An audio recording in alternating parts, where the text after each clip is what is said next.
आज की जो प्रेस कॉन्फ्रेंस है उसको बुलाने का उद्देश्य ये है कि एसओजी द्वारा एक जांच की गई जिसके अंदर की बंसीलाल उर्फ प्रिंस सैनी, उसके डायरेक्टर हैं दूसरी ममता भाटी और एक मैनेजर दिनेश बागड़ी, इन 3 लोगों को गिरफ्तार किया गया है।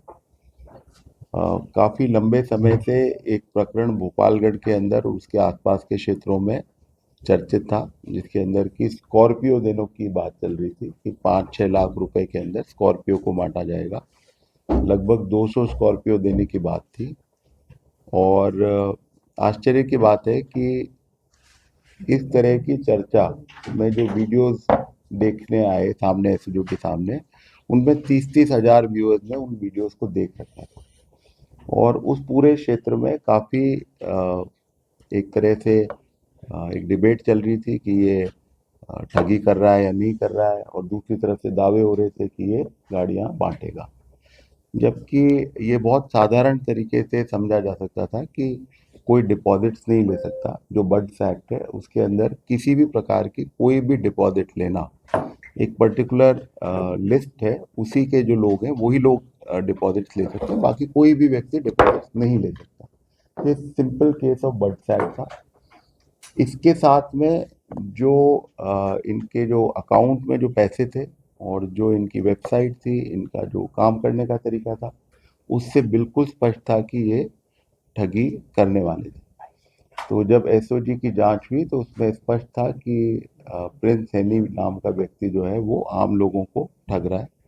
और इस जांच के पश्चात एसओजी में मुकदमा दर्ज करके इनको गिरफ्तार किया गया है। जो इसका काम करने का तरीका था वो ये था कि वो लोगों में विश्वास पैदा कर सके।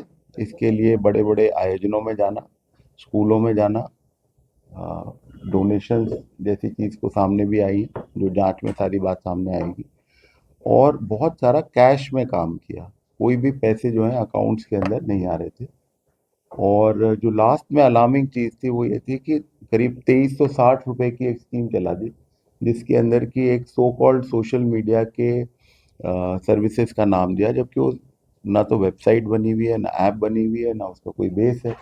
और उसके पीछे कोई लॉटरी देना और क्रिप्टो के अंदर देना, टोटल ठगी का कार्यक्रम चल रहा था। और आरंभिक पूछताछ में ये बात आई है कि इसका इरादा था कि कम से कम 30 लाख लोगों तक ये पहुंचे और ठगी के बड़े अमाउंट को ये प्लान कर रहा था। बट एसओजी ने इसका जो अपराध का तरीका था उसका पटाक्षेप करते हुए अब गिरफ्तार किया है। उम्मीद करेंगे कि जो ठगी किए हुए लोग हैं वो अब सामने आएंगे और इसके खिलाफ और ज़्यादा कार्रवाई होगी। एसओजी को कैसे पता चला कि ये व्यक्ति विशेष लोगों के साथ ठगी करने वाला था या उसका प्लान बनाने वाला था, और कितना अमाउंट का इसका वो प्लान था कि मुझे इतना पैसा रिकवर करना लेना है? देखिए, ये मैंने आपको बताया है कि जब हमारे पास ये शिकायत आई तो ये ऑलरेडी वहाँ का काफ़ी चर्चित केस था। ऐसा नहीं था कि किसी को नहीं पता हो। इसका जोर शोर से मीडिया के अंदर प्रचार किया जा रहा था। तो कोई सीक्रेसी की बात नहीं थी। जैसे एसओजी के सामने आया तो हमारे सामने क्लियर था कि ये तो खुलेआम ही अपराध कर रहा है। हम्म। कितने पैसे की है ये सारी चीज़ें जब इन्वेस्टिगेशन होगा तब होगा, बट आप ये मान के चलें करोड़ों रुपए की ठगी तो निश्चित रूप से हुई है। आराम से कितना बॉल का फिगर, 200 करोड़, 100 करोड़? देखिए, ये जो सामने आई है बात, लगभग 200 गाड़ियों की बात कह रहे हैं। और 5-6 लाख रुपए, 7 लाख रुपए लोगों से ले रहे हैं। तो आप गुणा कर लीजिए। उसमें भी जो आरंभिक पूछताछ है उसमें आई है कि लोगों ने 6 लाख रुपए से भी ज़्यादा, कई लोगों ने 25-25 लाख रुपए भी दिए हैं। ये जो 2360 रुपए थे इसमें भी कितने लोगों ने दिए हैं ये भी चीज़ सामने आएगी। तो ये बिल्कुल आरंभिक स्टेज के ऊपर ही हम लोग ये प्रेस कॉन्फ्रेंस के जरिए जनता को बताना चाह रहे हैं कि और पैसे ना दें, क्योंकि अभी भी लोग पैसे लगातार जमा करा रहे हैं। आरोपी अकेला है या आरोपी के साथ और भी गैंग के सदस्य जिन्हें गिरफ्तार करना शेष रह गया? अभी तो बहुत गिरफ्तारियां बाकी हैं। जो इमीडिएटली गिरफ्तारी हुई है वो दिनेश बागड़ी करके जो इसका मैनेजर है उसकी हुई है, और कंपनी में जो को डायरेक्टर है ममता भाटी उसकी हुई है। और कौन कौन है जो अभी फरार चल रहे हैं जिनके ऊपर पूरे एसओजी की नजर है? देखिए, बर्ड्स एक्ट के अंदर जो फर्स्ट लेयर होती है, जो दूसरे लोगों को एनकरेज करते हैं कि हम पैसे लेते हैं उनके थ्रू जाके, तो वो भी सारे के सारे लोग आरोपी बनेंगे। सर इनका बैकग्राउंड क्या है, ये मतलब ये 12वीं फेल है ये, 12वीं फेल? 12वीं फेल है ये। इससे पहले भी इस तरह की कोई स्कीम चलाने की इसके बारे में जानकारी आई है। सर कोई मुकदमा वगैरह इनके खिलाफ पहले भी दर्ज हो चुके हैं इस अभी तरह के? मुकदमा अभी भी रिसेंटली दर्ज हुआ था, पहले भी दर्ज हुआ था, तो कुछ मुकदमे दर्ज हुए हैं, क्रिमिनल रिकॉर्ड है। इनकी मॉडस ऑपरेंडी क्या थी, कैसे ये लोगों को बताते थे कि इतने कम पैसे में ये व्हीकल प्रोवाइड करा रहे हैं?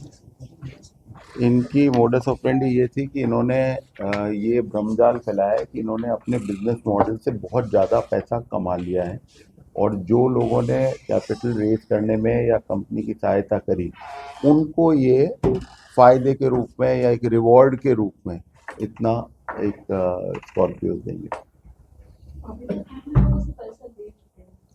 देखिए, ये वाला जो पार्ट है, मनी ट्रेल वाली जो पार्ट है, ये पहले ही दिन अभी अरेस्ट हुए, तो कहना थोड़ा सा जल्दबाजी होगी, पर जैसे जैसे चीज़ सामने आएगी। लेकिन बहुत क्लियर है कि करोड़ों रुपए की ठगी तो निश्चित रूप से हुई है। तो ये कितने लोग थे जो इस पूरे काम में लगे हुए थे?